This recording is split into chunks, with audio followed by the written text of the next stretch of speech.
está con nosotros y nos da mucho gusto saludar a nuestro compañero, colega y también cartonista Waldo Matus, que nos presenta el día de hoy su propuesta gráfica de la semana, entre ellos pues los abotargados, las botargas de la política. Waldo pues siempre con un toque pues alegre, festivo, al mismo tiempo de crítica mordaz hacia algunos sectores, sobre todo estos que se ridiculizan a sí mismos. Waldo, buenos días. Hola, buenos días, Nancy. Buenos días a todo el auditorio.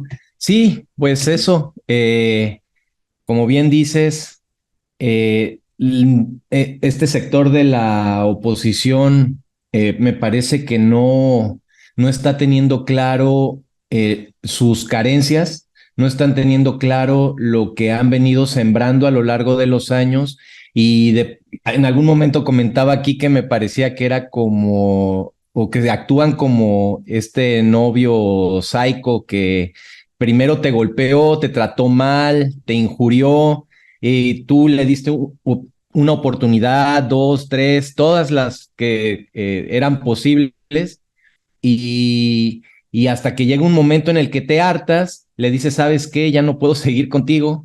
Y ya cuando ya tienes nueva pareja, resulta que se aparece y te dicen, oye, es que ya cambié, es que ya soy diferente. Y la verdad es que ni siquiera, más bien se acercan y dicen, sigo siendo el mismo, pero este con el que andas es peor. Entonces, pues abandónalo, déjalo y regresa conmigo. Eso es esencialmente lo que tienen como propuesta para el electorado, para la población, y me parece que es completamente insuficiente, ya poniéndome un poquito más serio. Y en el cartón, pues esencialmente lo que estoy mostrando es que primero lanzan o lanzaron en su momento este personaje que se llamaba el Chipotle o al Chipotle, y nosotros los caricaturistas, pues claramente vimos una actitud ahí muy Lorenzo Cordovesca, y por eso lo representamos así.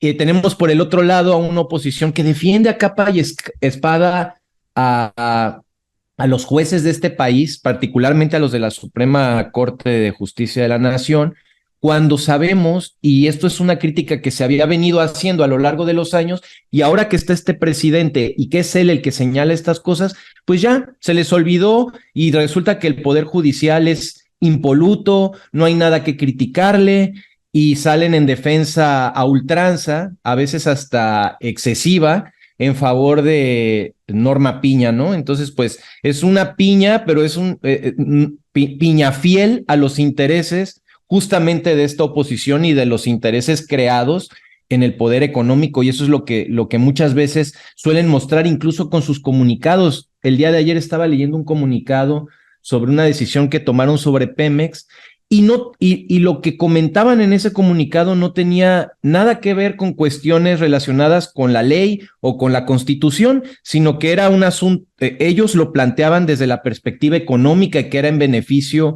era beneficio económico para el país, y yo me quedé pensando, bueno, son jueces de la Suprema Corte, ¿por qué tienen que estar haciendo esas evaluaciones a nivel económico y político, no?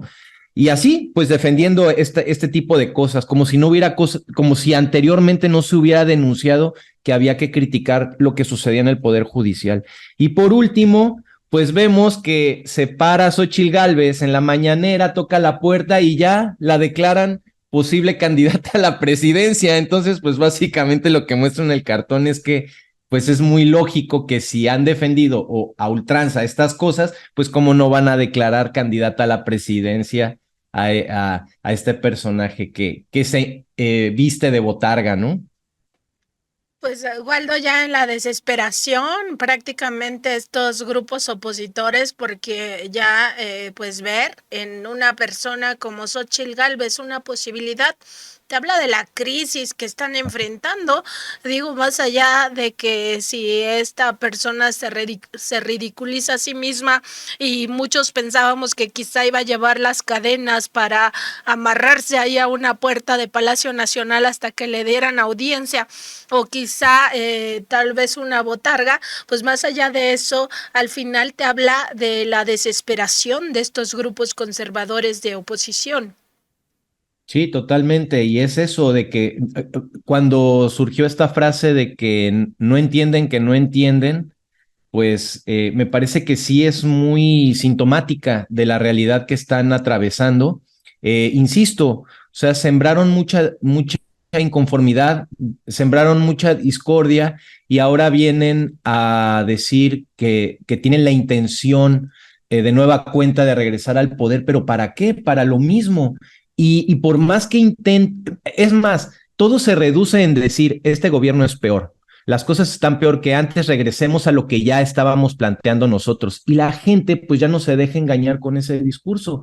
Y entonces pues ya no tienen para dónde hacerse. Lo único que les queda es esto o la otra cara de la moneda que serían las Lili Telles o las Kenia López, gritando y amenazando, pues que eso me parece todavía más peligroso porque creo que es la cara verdaderamente autoritaria de la política. Y como bien dices, en realidad no plantean un cambio ni siquiera de actitud, ni siquiera de revisar lo que ellos estaban mal, sino más bien de decir esto está peor que antes. Y bueno, por supuesto que la gente juzga desde cómo le ha ido en la feria y si compara cómo nos había ido en la feria anteriormente y cómo nos ha ido en la feria ahora, pues por supuesto que no les cree. Waldo, ¿por qué no nos presentas también el video de esta semana a propósito pues de una crítica que se debe hacer desde los medios a los medios, pero al mismo tiempo una fiscalización a todos aquellos que dicen ejercer el periodismo, porque al final de cuentas solo somos instrumento o herramienta para ejercer un derecho de todas y todos, que es el derecho humano a la información? De acuerdo, sí, adelante.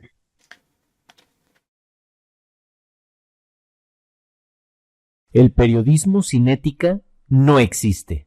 El periodismo es una herramienta para ejercer el derecho humano a la información. Sin embargo, muchos de los contenidos que nos ofrecen los medios no cumplen con los valores éticos de búsqueda de la verdad, responsabilidad social, honestidad e independencia. Muchos de los contenidos presentados como periodismo son en realidad propaganda o publicidad favorable a grupos de intereses específicos, lo cual vulnera el derecho de la sociedad a estar bien informada. La corrupción en muchos medios de comunicación no es algo nuevo y ha existido a lo largo de la historia.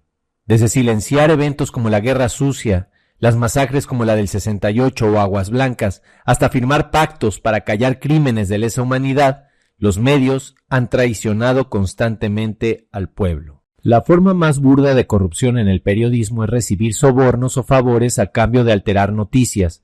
Sin embargo, también existen otras formas comunes de corrupción, como crear hechos noticiosos artificiales, destruir la imagen de personas o grupos, promover desproporcionadamente candidatos afines, distorsionar noticias, censurar temas ofensivos para anunciantes o el gobierno, monopolizar la propiedad de los medios y la exclusividad de las fuentes informativas, entre otros.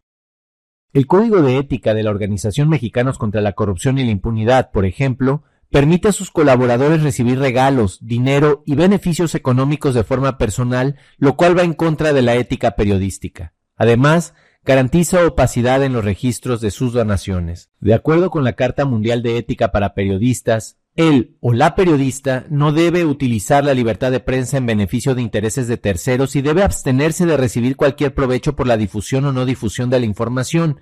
El ejercicio periodístico debe ser estrictamente ético, evitando cualquier conflicto de intereses y confusión con la publicidad o propaganda. Es importante ser conscientes de que muchos trabajos que se consideran periodísticos en realidad no lo son, ya que carecen de rigor periodístico y ética.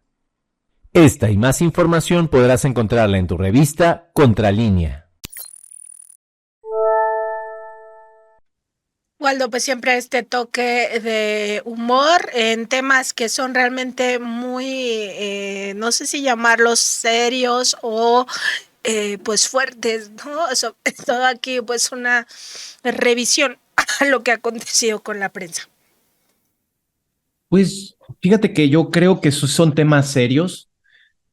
Mi trabajo no es propiamente trivializar, ya lo hemos comentado aquí, sino que es encontrar a través del humor la herramienta para analizar los temas y que no sean tan agobiantes.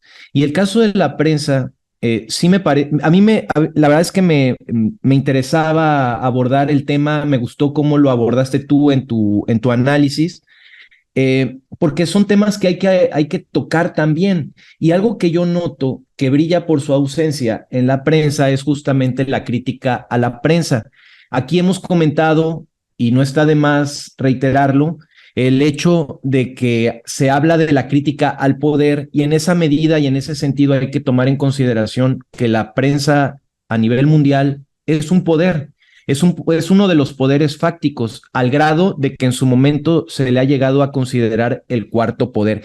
Puede ser que esté menguando, puede ser que ya esté en una etapa de declive o de crisis, pero lo cierto es que siguen los otros poderes estableciendo una relación estrecha y particularmente es el tema del poder económico. Las empresas de medios de comunicación pues son empresas al final del día y están velando también por que se consoliden o se conserven más bien sus propios intereses.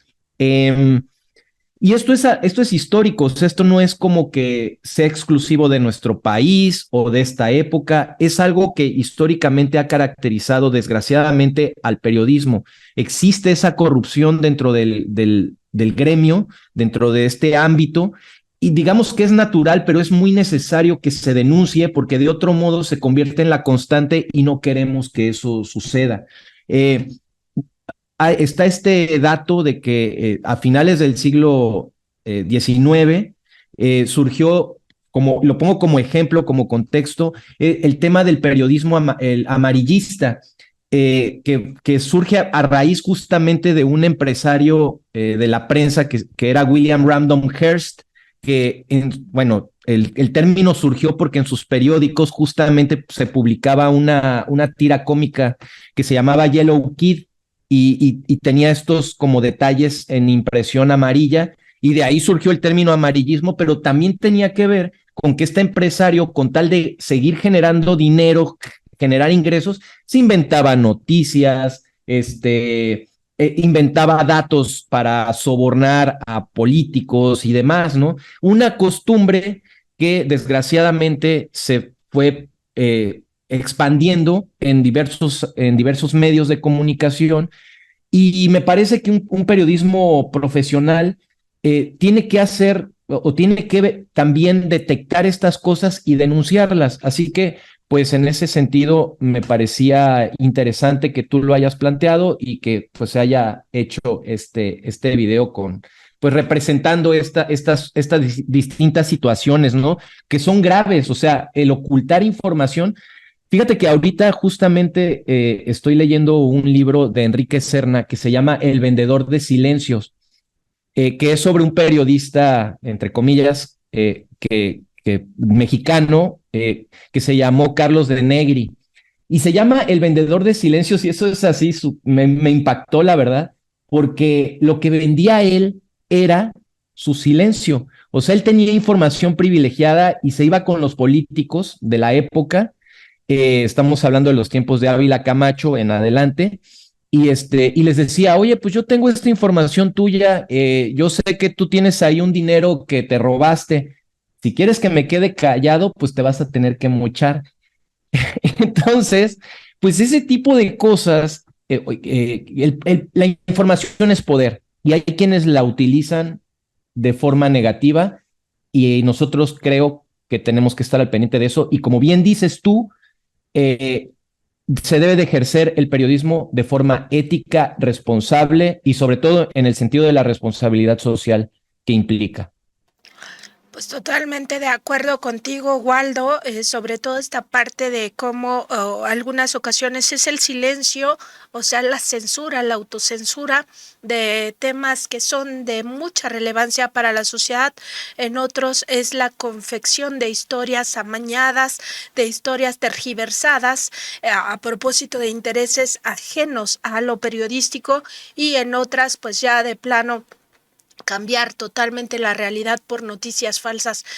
Todo eso conforma la corrupción dentro de la prensa, y me parece a mí muy importante ya advertir que no todo lo que consumimos de los medios de comunicación es periodístico, y sobre todo que ya no debemos de seguir legitimando a organizaciones como Mexicanos contra la Corrupción e Impunidad, y tampoco a comunicadores o personas que aparecen en los medios, en la prensa, llamando a los periodistas cuando lo que no hacen es exactamente eso. O sea, ellos no hacen periodismo. Waldo, pues te agradecemos como siempre tu participación en el programa de Contralínea con estos, pues no solo importantes temas, sino además con mucho talento de tu parte. Que pases muy buena tarde, Waldo, y aquí nos encontramos el próximo viernes. Muchas gracias por todo, Nancy, y sí, nos vemos el próximo viernes. Hasta pronto.